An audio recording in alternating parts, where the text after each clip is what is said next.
Chào anh em, hôm nay mình tiến hành sửa một cái máy hút bụi, dạng mini nhỏ. Hiện tượng nó bây giờ là cắm vào nó không lên. Đây, cắm vào này, nó không chạy. Giờ mình sẽ tiến hành sửa nó, tháo ra sửa và đồng thời khám phá bên trong cho bạn xem bên trong nó có gì.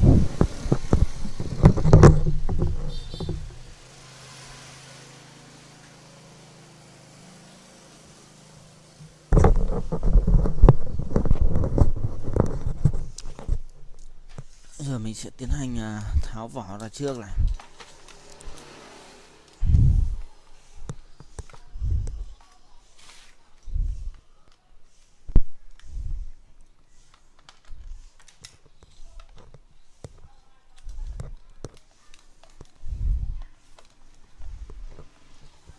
Đối với máy hút bụi thì nó chủ yếu là hay bị cháy động cơ,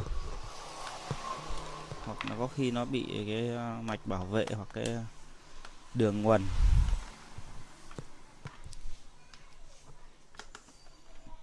Và cái động cơ nó chiếm gần như phần lớn số tiền của cái máy.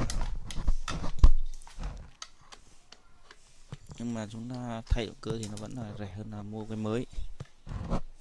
Chúng ta vẫn có thể sửa để tận dụng.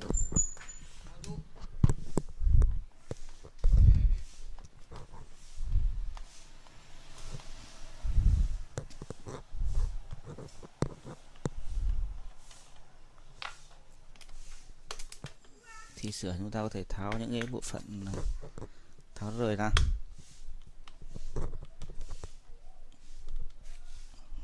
Khá là chắc.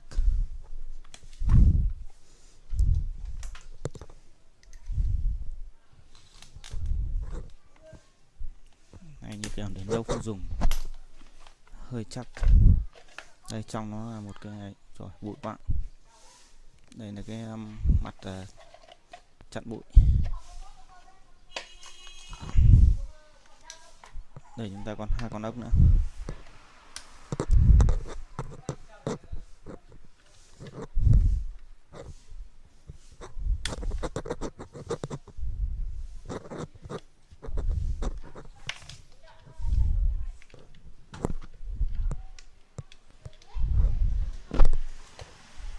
Đây, vậy là đã hết ốc.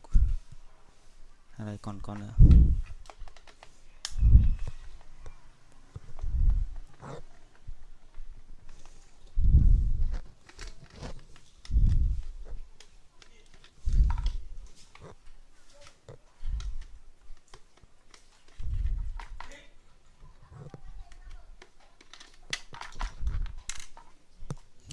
Đã hết ốc rồi. Con ốc này chưa ra hẳn.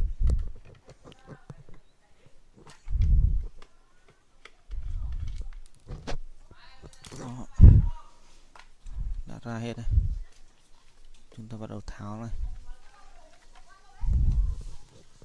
Ở đây có một cái tem nên là nó không ra hẳn được. Chúng ta có thể bung nó một bên nữa. Đây, nội thất bên trong chính của nó đây. Ở đây cái đầu lọc gió, lọc cặn, lọc bẩn này. Nên nó có một cái công tắc này. Đây là cái động cơ này. Động cơ này nó có cái đệm.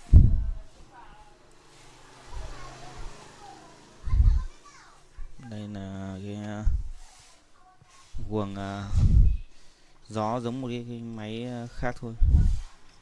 Nói chung là những cái máy hút bụi này nó cũng tương đối giống nhau. Nó chỉ khác nhau là cái động cơ cuộn gió này là loại to hay loại bé. Giờ mình sẽ tiến hành đo kiểm tra thử.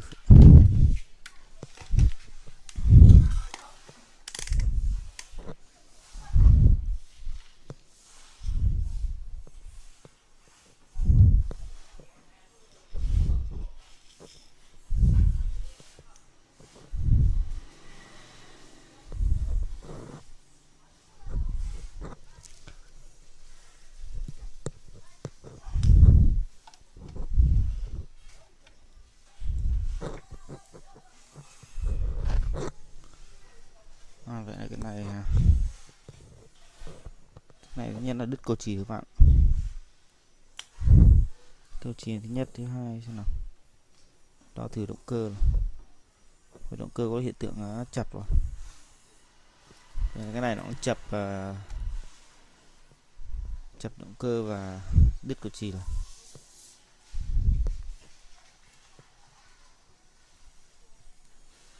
Và mình sẽ cho để và cuốn lại.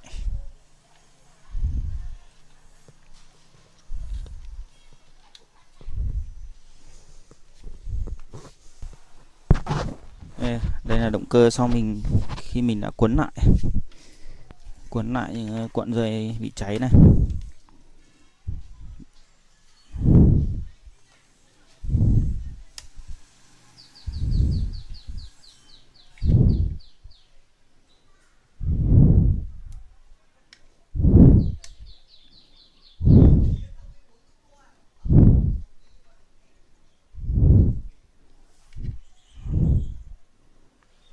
Đây nó đã hết chập rồi, cuộn dây nó không bị chập nữa. Cuốn lại cuộn dây mới ấy. Giờ mình sẽ tiến hành lắp nó lại thôi.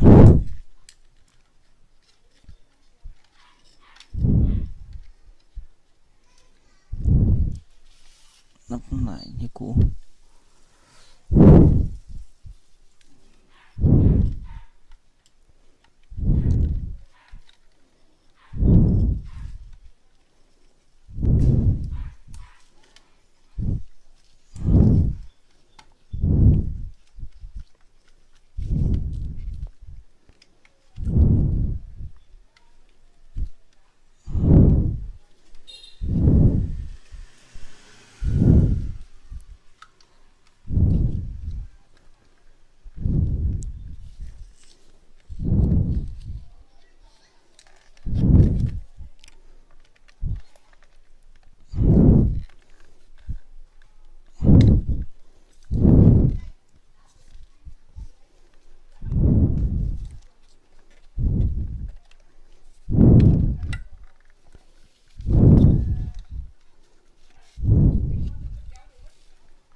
Lúc mình tháo ra, giờ mình lắp vào chưa khít, nó chưa vào được.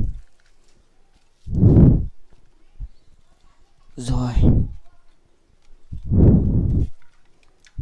ok, tương đối cần đấy.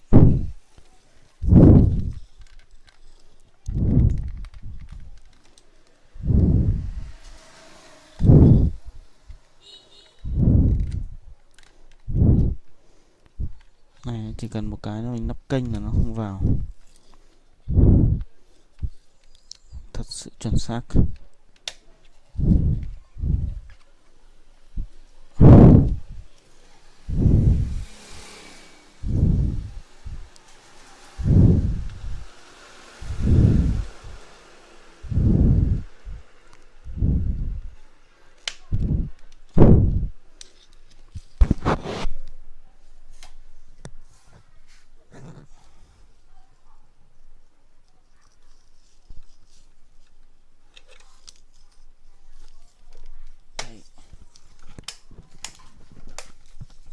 Vào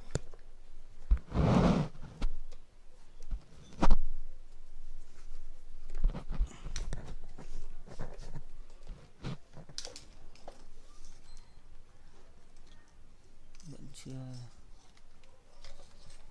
chưa vào chuẩn lắm.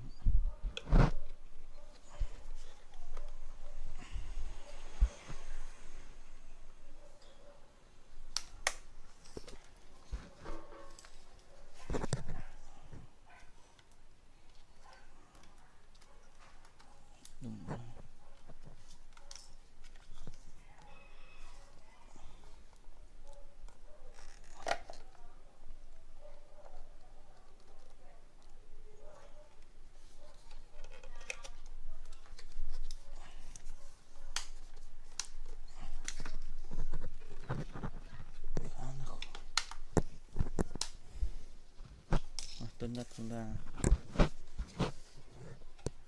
nốt một tem vào đi, nốt bên tem ra, úp xuống thì nó nhanh hơn.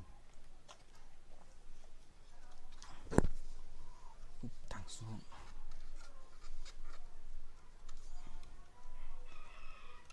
Hết trực chính xác. Lệch thế là nó không ăn.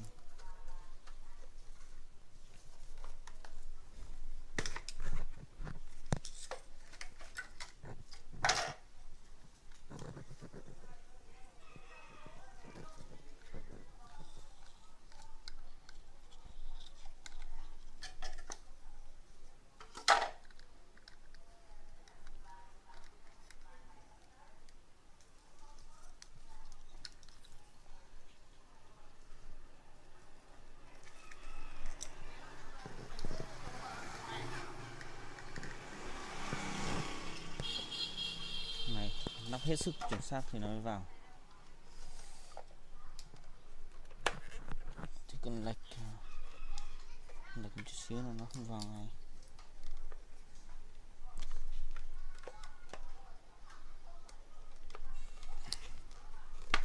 Ok đấy.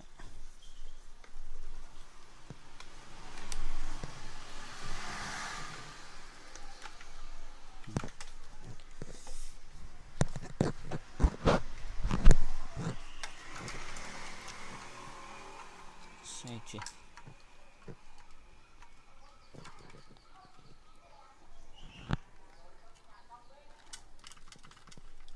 Đúng chiều.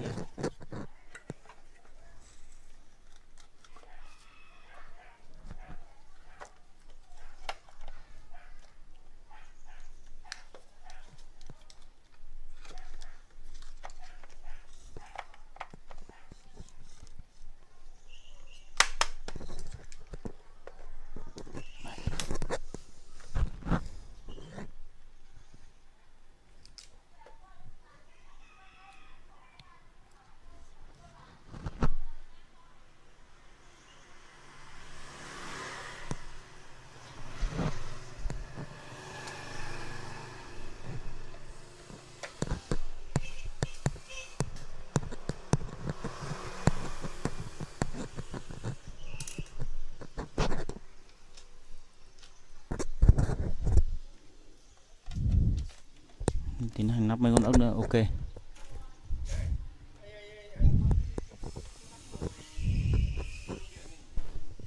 Dạ, ông mang cháu xem cái mẫu ạ. Ông mang cháu xem cái mẫu cho nó như nào ạ. Ông mang cháu xem mẫu như nào.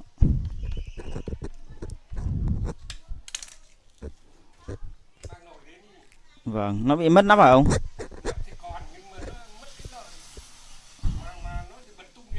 À, đợt tung. Ông mang cháu kiểm tra xem nó như nào. Đây, mình đã xử lý quay cuốn lại motor và nắp xong này. Mình bây giờ thử này. Đấy, nó đã chạy này.